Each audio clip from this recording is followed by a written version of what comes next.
see that as part of the match that was that, delivered. Sorry. But even that end segment when him beating him up, it did nothing for me because you nothing more. Yeah, you're a sore loser, but you're still a bitch. You can't. You honestly can't do anything. Like you honestly can't do anything to have me take you seriously. I'm like, yeah, you just beat up Daniel Bryan after the match, but you still tapped like a bitch.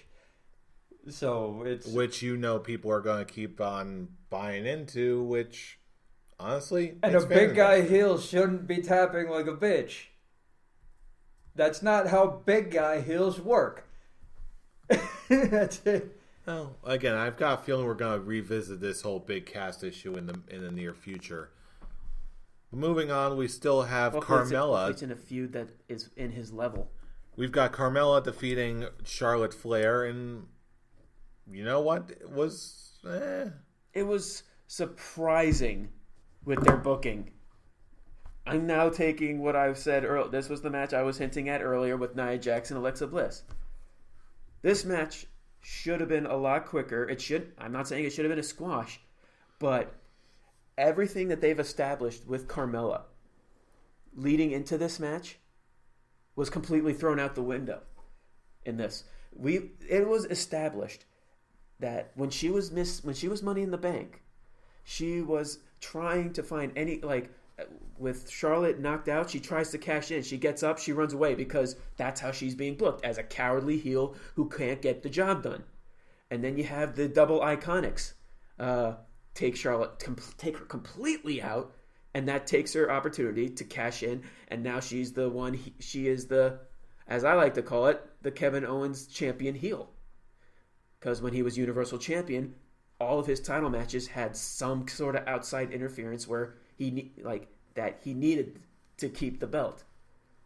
This match was the complete opposite. They made it seem like Carmella, all out of the blue, could be in the same level as Charlotte. And at that moment, I'm like, WWE have done absolutely nothing in the past few months to make me believe that Carmella can actually be on the same level as Charlotte. That she can actually beat Charlotte clean, which is exactly what happened. It was like, wait, this is Charlotte, the same one who defeated Asuka's undefeated streak, which was they've been building for 2 years? Maybe even longer? What was the point? You can't if it's the point of trying to make Carmella look like a credible champion, you can't just do that out of the blue. It's Jinder Mahal all over again. But this time with Carmella, and I said it last week, I was invested with the character, and she was slightly getting better. But now this took what I said last week. I'm like, wow, what was I thinking? Because I don't believe any of this. The only thing that I actually still agree is she's an annoying heel. See, I'm surprised you were even able to get that much out of this match, because all I came out with this match, okay, is the thing that came out earlier that John Cena and Carmella were possibly dating. Okay, the only That's thing new to me. The only thing it's not true. The only thing I could think of at that time was, if she sounds like that in bed, I'd run away.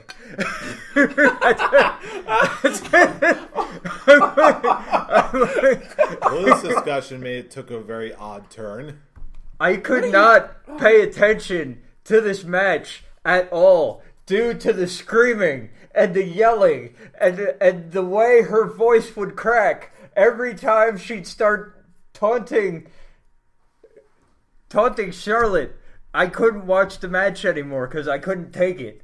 Okay? I had to read the results of what actually happened on this match because I couldn't take it anymore. My eardrums were bursting. This one was another one that just left me angry. Flat out angry when the match ended. I'm just like, oh my God. And then you have the aftermath, which was on the post show. They're constantly saying, I beat Charlotte, I beat Charlotte, I beat Charlotte. I was like, okay, I was okay with you being the annoying, like, prissy person, but you are just killing any type of faith I had in you. Now, it's now a lot more than what I said last week. It's just, oh, you're the heel, I'm supposed to hate you. I am just despising everything about you. I don't want you on my TV now. That's how bad it is. Yeah, I don't want you on my TV just because I don't want to hear your voice anymore. And the fact it was and the fact that they can try and have them say, "Oh, Carmella can hold her own against Charlotte and actually beat her." No, I cannot agree to that. I refuse. He's like, "Oh, I proved the naysayers wrong." No, you just took all the naysayers and just infuriated them because you're saying we're all stupid. We're not all stupid.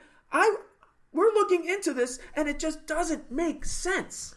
It's almost like a heel is lying and exaggerating about her accomplishments.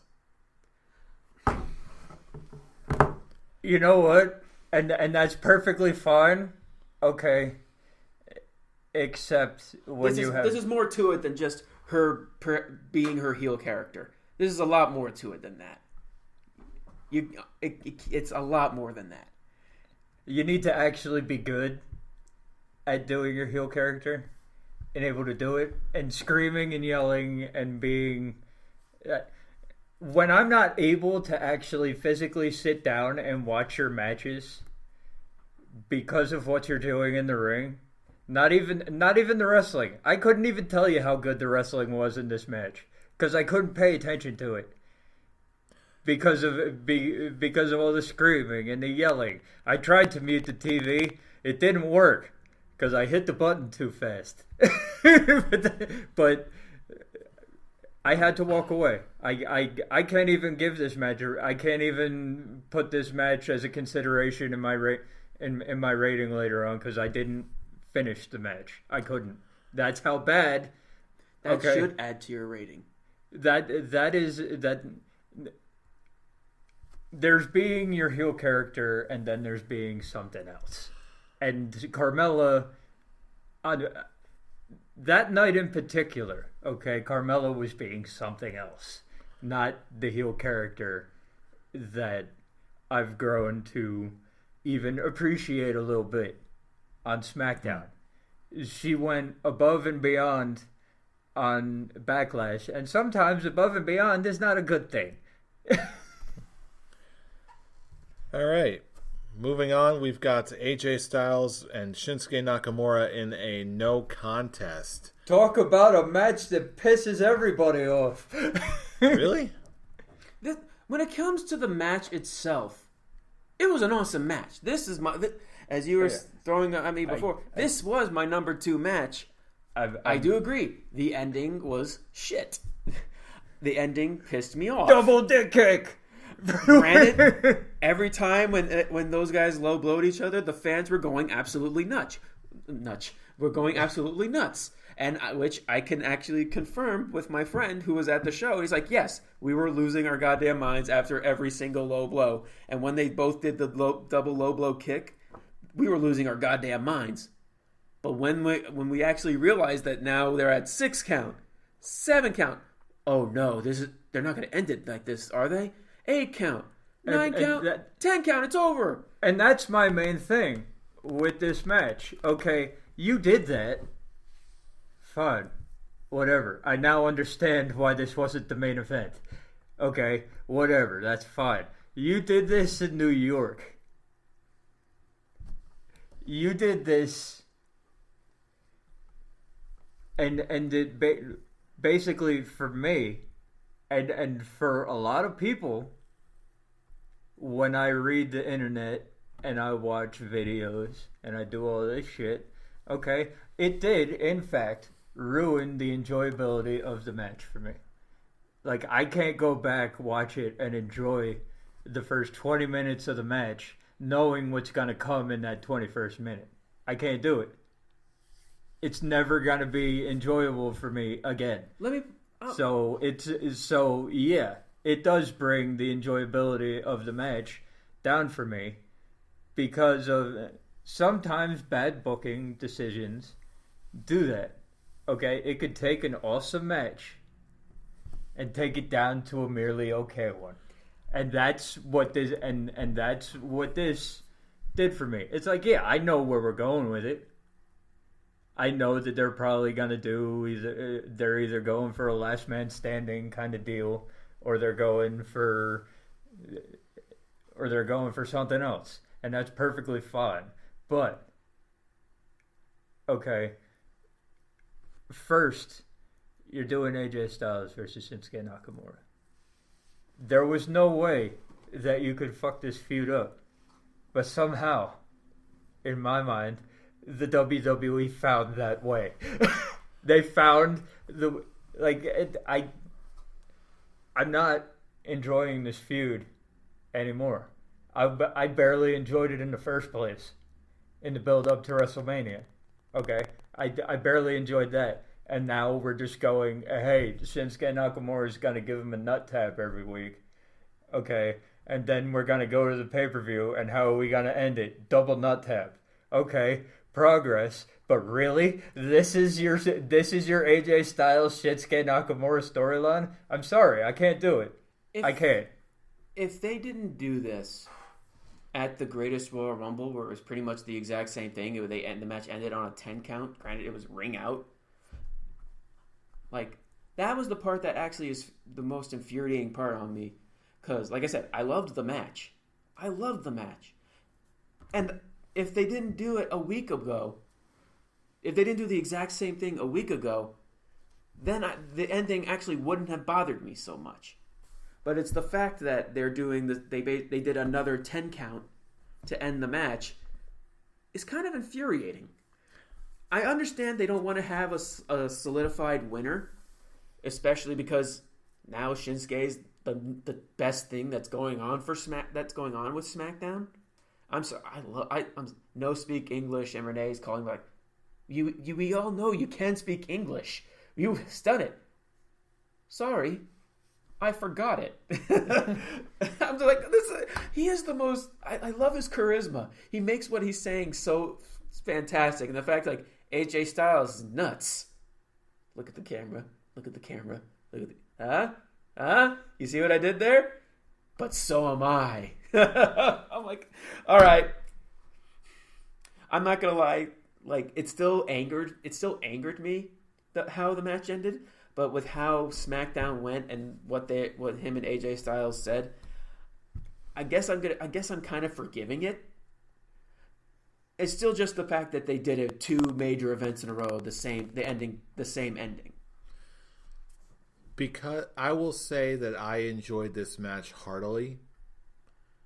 The ending caught me off guard, certainly, but maybe 30 seconds afterwards, I realized I was instantly okay with it for one main reason.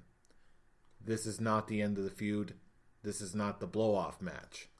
There will be a winner, and I'm going to make a bold prediction here. Not only will there be a winner, it will either be in a Hell in a Cell or in an Iron Man match. Well, we're probably going to have to wait for that one. I'm going last man standing just because of the way that they ended this. We're probably going to wait a while for that one because now Samoa Joe is inserting himself into the title picture. We're going to be getting triple threat matches for right now. Even so, it's still going to happen eventually. This might have pissed me off a little bit more because I was already pissed off about everything else on the card except Miz versus Seth Rollins. But I'm like, really, you have to. They gave you this story on a silver platter. You could have you can do whatever you want with it, and it'll be good. Okay, you found the one thing that no, and you guys can forgive it, but I can't. It bought yes, the match itself. As I said, the first 20 minutes, awesome. As an AJ Styles Shinsuke Nakamura match should be. But everything starting with the low blows, yeah, the crowd might have been going crazy for it and whatever. But they were going for it. But the second they were reaching 6, 7, they were like, "No, don't end it. And once they ended, like, yeah. And you know what? Which is exactly what makes you thirsty for a conclusive finish that will happen when the blow off to this feud Well, happens. here's the thing, okay?